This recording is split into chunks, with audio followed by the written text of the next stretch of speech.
Hello and welcome to Dean Park and this special Platinum Jubilee June update.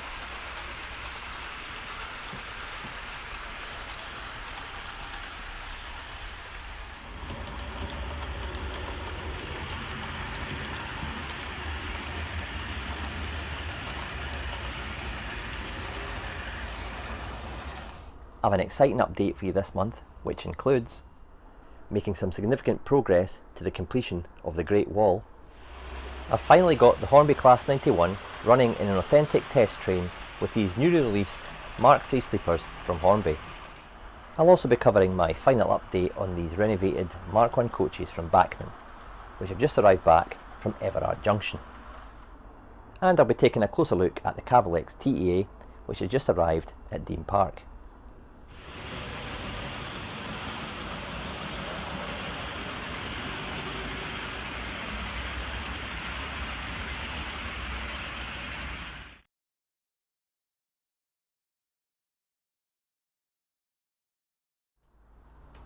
Well, it's taken me a few more months than I actually had hoped it would, so after about 7 or 8 months of planning and building, I've finally got the last section of the Great Wall of Dean Park in position on the layout. That's pretty much it finished now. I've got a couple of capping stones and ridges to fit onto the actual tops of the wall, but that's pretty much it now, and I'll let you see in a little bit more detail the piece at the left hand side here, which I've completed this month. Moving the camera back, it'll maybe give you a better sense of where it sits on the layout. Here I've obviously got it cut off to join up with the edge of the baseboard to give you the impression that the wall continues off to the left.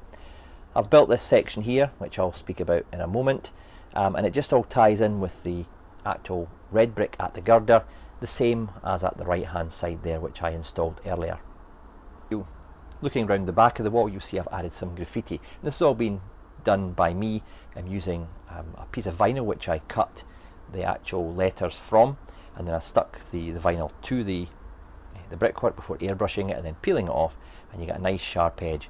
You can do some by hand. I'm going to add some hand painting and graffiti in there, just some simple tags into the gaps here, but as you can see, what I've got here is a selection of what is really pretty common graffiti around about my area in the mid 80s into the early 1990s.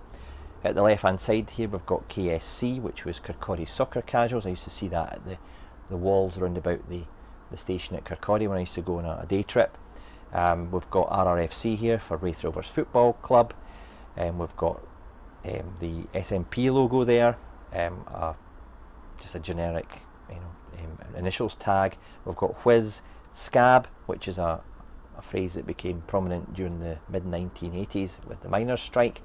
Again, we've got some SMP graffiti there with the logo and the actual SMP tag. Just to clarify, I'm not a nationalist, but unfortunately some of this graffiti was even around in the 1980s and 1990s. I've just got some arrow tag there. I've got an 08, maybe somebody's a fan of the 08 shunter. I've got rat, again a B tag here, and as I move the camera along in a minute, you'll see another variation on the graffiti that I've managed to do. I'm going to add in obviously some hand-drawn stuff just to kind of fill in some gaps. You might wonder why I've just kind of populated it around the middle area of the wall here. Well, this is going to be a kind of more of a clearing or an opening. The rest is going to have quite heavy undergrowth, so obviously less chance for yobs to get up close or our graffiti artists to do their tags. So this will be a kind of area here that's available to get to the wall, maybe for obviously train spotters as well. As you move along the wall, it tapers inwards, so obviously the area becomes smaller. I'm going to maybe have a little clearing here as well where the graffiti artists could have got into the wall, and I've got Watsy. Who needs Banksy when you've got Watsy, the local Fife graffiti artist? I'm quite chuffed with how I've managed to tie all this in. I've obviously got the wall here cut to perfect size to be flush with the edge of the baseboard, and obviously this back panel fits nice and flush with the back of the wall. It's all nicely cut in and detailed. This will be getting painted obviously grey and covered in earth tones, browns and whatever, and this is the back panel to hide any wiring that I might add. I certainly got wiring up the top here where I've got the switch for the 2-aspect signal at the telecommunications area. When I get round to adding the scenic material to the sides of the track into the actual bottoms of the walls, it'll really frame that girder bridge perfectly and give for some good running shots of trains going in and out of this girder bridge section. So I'm really looking forward to doing that. The wall project's been a real labour of love for me. I didn't expect it to take about 8 months, to be honest, but I wanted to do it right, and if that meant taking my time, then I've not got a problem with that. Obviously in the autumn I'll be adding some scenic material to the bottom of the walls and the area that I just talked about in the kind of area at the bottom of the screen there. But again, I'll be thinking about that in the next couple of months and making sure that I can tie the area together and do it justice with the new wall in place.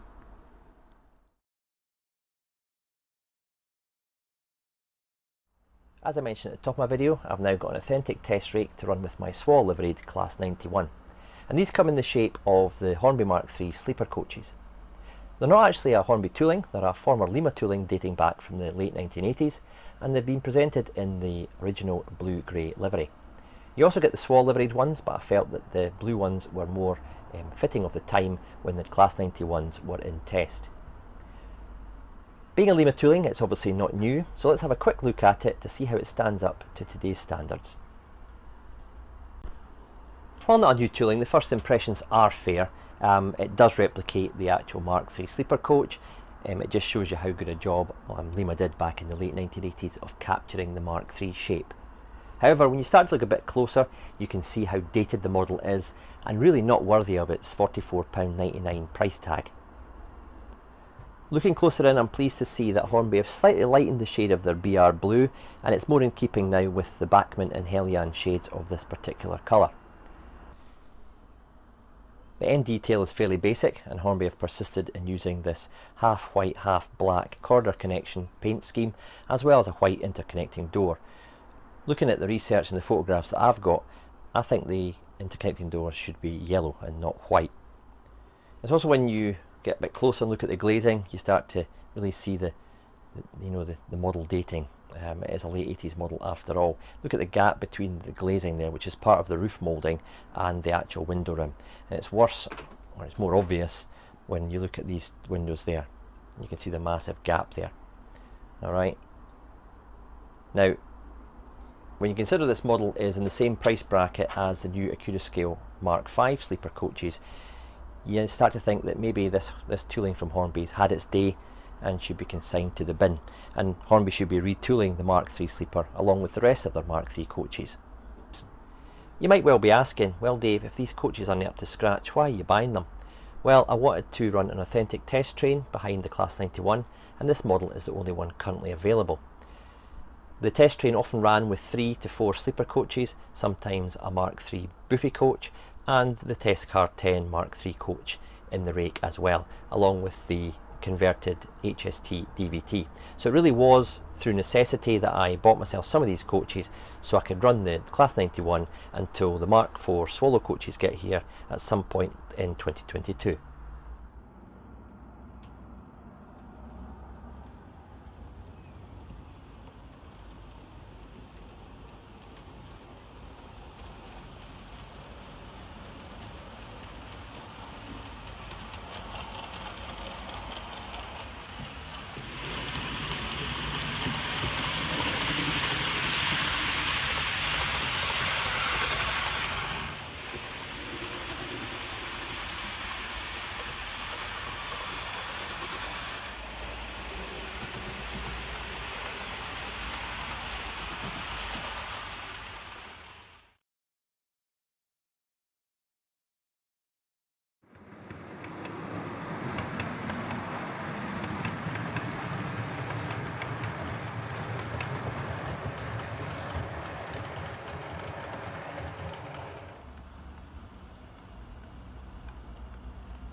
As you saw in one of the previous clips there, the Mark I ScotRail coaches have left Everard Junction and they've arrived back here at Dean Park. I've covered the coach renovation project in the last 2 or 3 Dean Park updates, and what I did was basically take a standard Bachmann Mark I that was factory weathered, and I added some lighting to it. I then added some more passengers to the already supplied passengers that came with the coach. We then, working with Richard at Everard Junction, distressed the paintwork by taking back some of the factory weathered finish using some IPA and some cotton buds, which give it a more faded, distressed, kind of been through the coach wash a lot of times, out in the open, out in the sun, worn out, clapped out appearance, like these coaches would have been by the mid to late 80s. And then added some Tamiya panel line wash into the door shuts to give them more definition, and then we added some more tones to the bogies and the underframe to make them less generic than the factory weathered finish.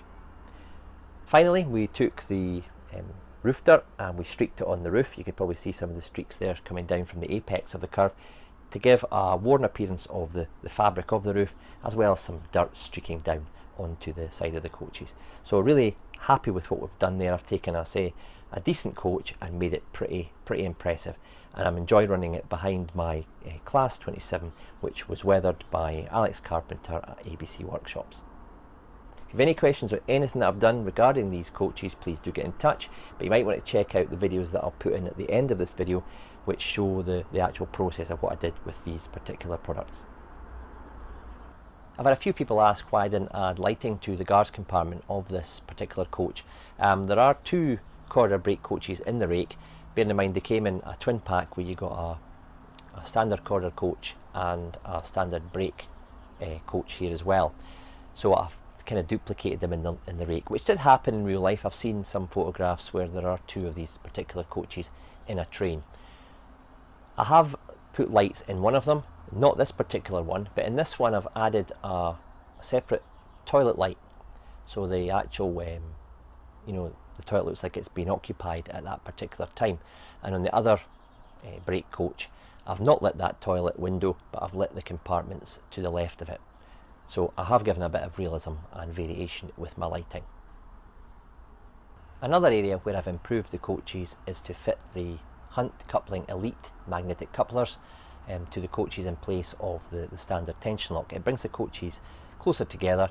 These particular ones are designed for the Mark 1s, and they've got a slight step in the actual leg, if you like, of the coupler to allow it to navigate the ends of the coaches. So if you want to add in some closer couplings to your Mark 1s to make it more realistic, I'd recommend the Hunt Coupling Elite system like I've got here, and I'll put the link to that product in the description below.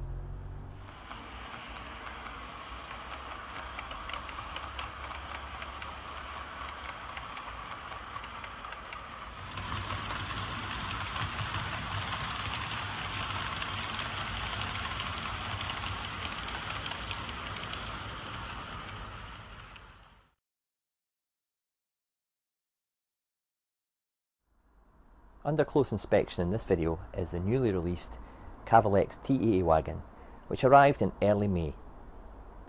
You can get them in a triple pack for £135, or you can buy a single for £45. Just before I continue with the review, I'd just like to make clear that I am in no way affiliated or employed by Cavalex. I pay for all the models that I receive, and therefore I can give a free, unbiased review and basically say it as I see it.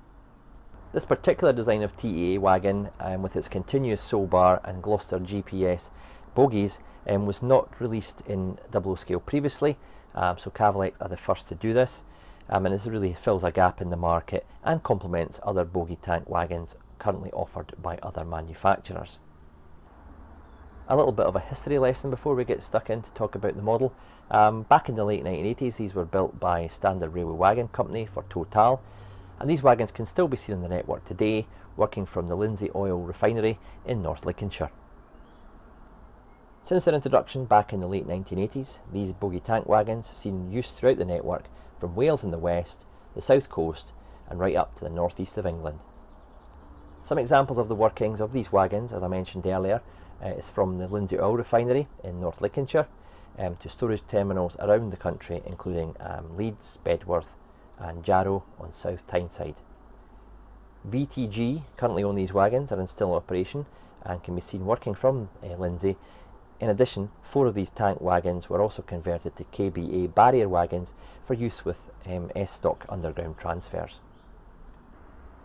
Looking at the ends, we've got some separately fitted pipes which really break up the kind of simple end of the actual tanker. When I got these wagons, there were a few of these loose in the box, but they're easy enough to pop back in because their holes been moulded into the actual tanker, so it's not a difficult task to fit them again.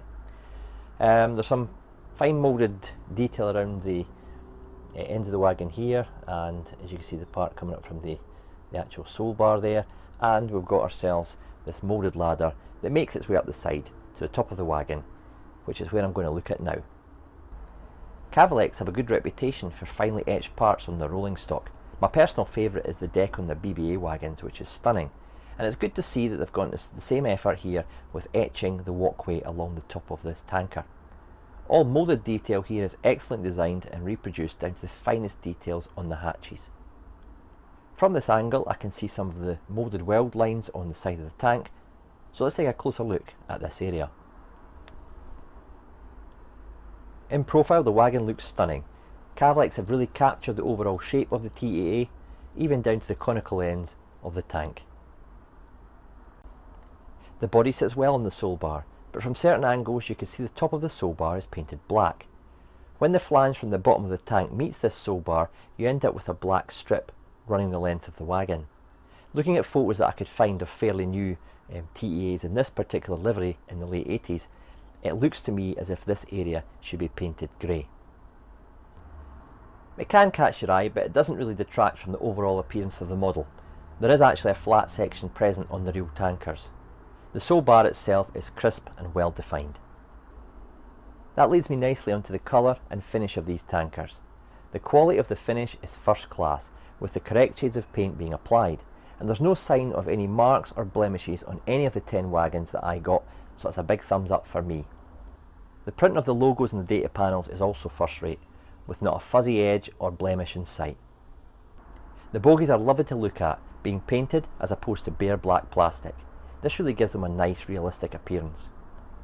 The wheel sets rotate freely, but some of my wheel sets were floating around in the box, and a few were pushed in too far and others not enough, so it's worth checking this area before you place them on the track.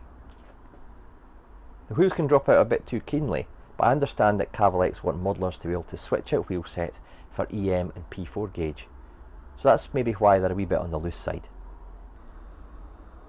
The couplers are standard NEM pockets with small tension lock as standard, and the actual mechanism itself is of a kinematic type, and it's got a nice sharp central return spring mechanism on it.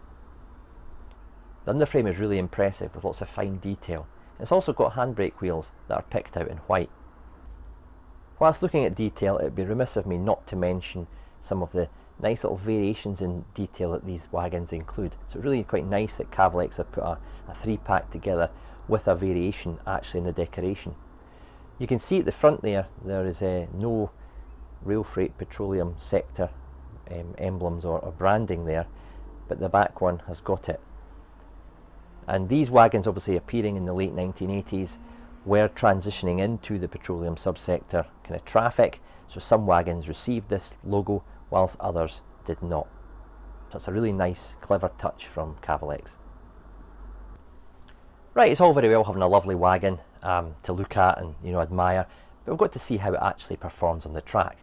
So I'm now going to take these wagons for a test, and as always I'll test it over all my point work, crossings, inclines and track work to see how it performs. I'll then come back to you with the verdict and summary.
Right, that's me running them over all sorts of track work, point work, crossings, curves and inclines, and they perform without any problems at all. I pulled and pushed them at some unrealistic speeds at times just to see how much the wagon can take, and it didn't let me down. There was no issues at all. However, there is one problem, and that is the annoying squeak that these wagons give off. So I gave it to the boffins down at the Dean Park Test Centre, and they've come up with a solution to this annoying squeak, and it's pretty simple. Cavalex paint their bogies. Two advantages to this: it looks a lot nicer than a shiny kind of black bit of plastic, and two, it takes a weathered finish a lot better than, say, a bare piece of the kind of waxy black plastic you maybe find on a Loco or a Bachmann or Hornby piece of rolling stock. The downside to that may be that it causes the wagon to squeak. We've got kind of small location pins, obviously, to hold the wheel sets, okay, the actual pin points, and they've been painted over, and that may be causing friction between the bogie and the wheel, and therefore causing a squeal. There's a few ways to get around this. First off, you might want to take a small pin vise or a reaming tool and just remove the paint off the location areas there, so it reduces the friction between the bogie and the wheel set. Second thing you might want to do is you put the wheel set in and you squeeze the two sides of the bogie together to break through that painted surface, again reducing the friction. I've not found that works for me. Another option is you put a tiny piece of plastic friendly lubricant in there, like you might use in the gearboxes of your Locos, and again that might solve the problem, but the oil will tend to maybe wear away or dry out, so you might have to keep doing that, and sometimes you don't really want to put lubricant or oils on these plastics. The chaps down at the Dean Park Test Centre have come up with another idea that has good results, and that is taking a normal HB pencil or a 2B. Don't take an H pencil, the lead on that or the carbon is too hard, and you'll not really manage to leave enough on the actual wagon to make any difference. So what I'm going to do to fix this problem, turn the wagon round, take the pencil, put it in the small pin area there where the axle goes, and twist. And you do that on every single one of the 8 areas of the wagon.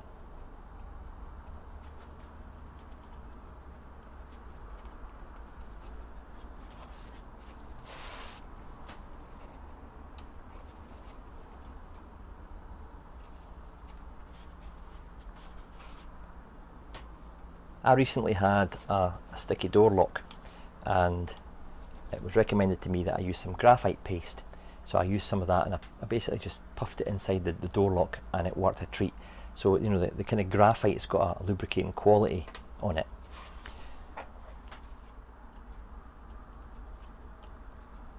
So put the wheel sets back in, be careful to seat them properly. It's not watch you don't damage some of the fine detail on these bogies. It's not quite sitting right. That's it.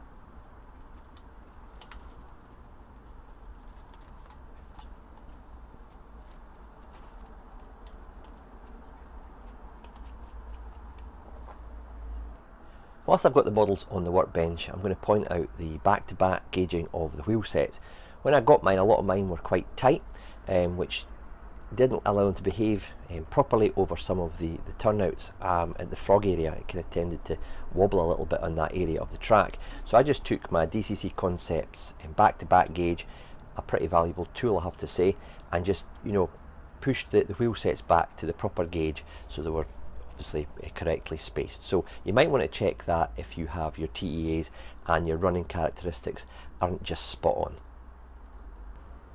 I've put 2 on the track. This one's not been modified yet, and that one's just, as you saw in the clip before, had the pencil added into the axles. I'm going to do a non-scientific push test and see how it runs now that it's been lubricated.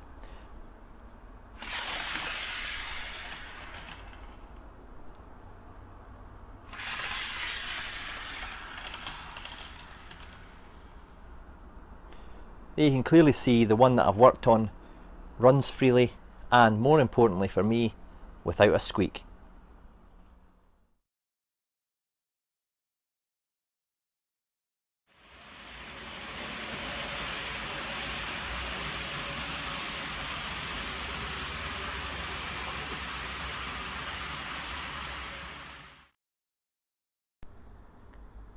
Right, here's my summary of the Cavalex TEA wagon. The appearance of these models is beautiful, and we've got a lot of separately fitted parts and obviously intricate detail, and it's really nice, as I mentioned earlier, to see the weld lines on the actual tank. They're not just in the vertical, but they're also across the horizontal as well, and they're very finely done. I mean, it must be very difficult to get them so fine into the moulding, but Cavalex have done an excellent job here. For performance, they dropped some points because of the squeaking. I fixed this with some carbon pencil, but since the test I hear that some of the squeaks are coming back. And I don't want to be taking my wagons off the layout time and time again to add some lubrication to them. Hopefully this is something that settles, but having spoken to a few modelers, this squeaking does tend to be an issue. Fit and finish is good, while some loose wheel sets and pipes from the factory were annoying, so on that basis it's a 4-arrow rating. Details and features get top marks, and I was also impressed with the simple but effective packaging. Value for money is a 4-arrow rating, at a full price of £45 for the single wagon and £135 for the triple pack. They're not going to be cheap if you add a large rake to your collection. However, these models are aimed at serious modelers, and I'm sure they'll find buyers by their hundreds. Based on what I've seen from these new tankers, I would suggest that you shortlist them for adding them to your collection. Well, that's it for this update. I hope you've enjoyed seeing some of the new rolling stock here at Dean Park.